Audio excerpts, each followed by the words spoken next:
All right, guys, here's how we're going to reset the oil life indicator on this 2024 Honda CR-V Hybrid. Start by pressing the power button twice to turn the car into accessory mode. And then once the dash comes on here, you'll see you can push this house symbol, that's the home button. And once we do that, push it a bunch of times, it's gonna bring us to this menu.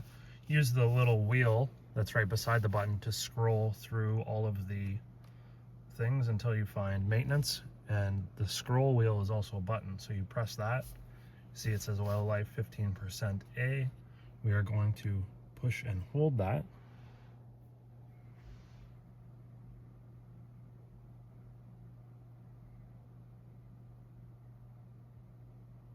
and now you can see I can scroll up. Item 9 only, item 7 only, item 6 only. We're going to go all the way to item A only because we're resetting maintenance reset A, and then we're going to hold this again. Reset completed. Oil life is now 100%. So that's how you do that. If you have any questions or comments, throw them in the comment section below. Give the video a like if this helped. Subscribe for more content. We'll see you in the next one.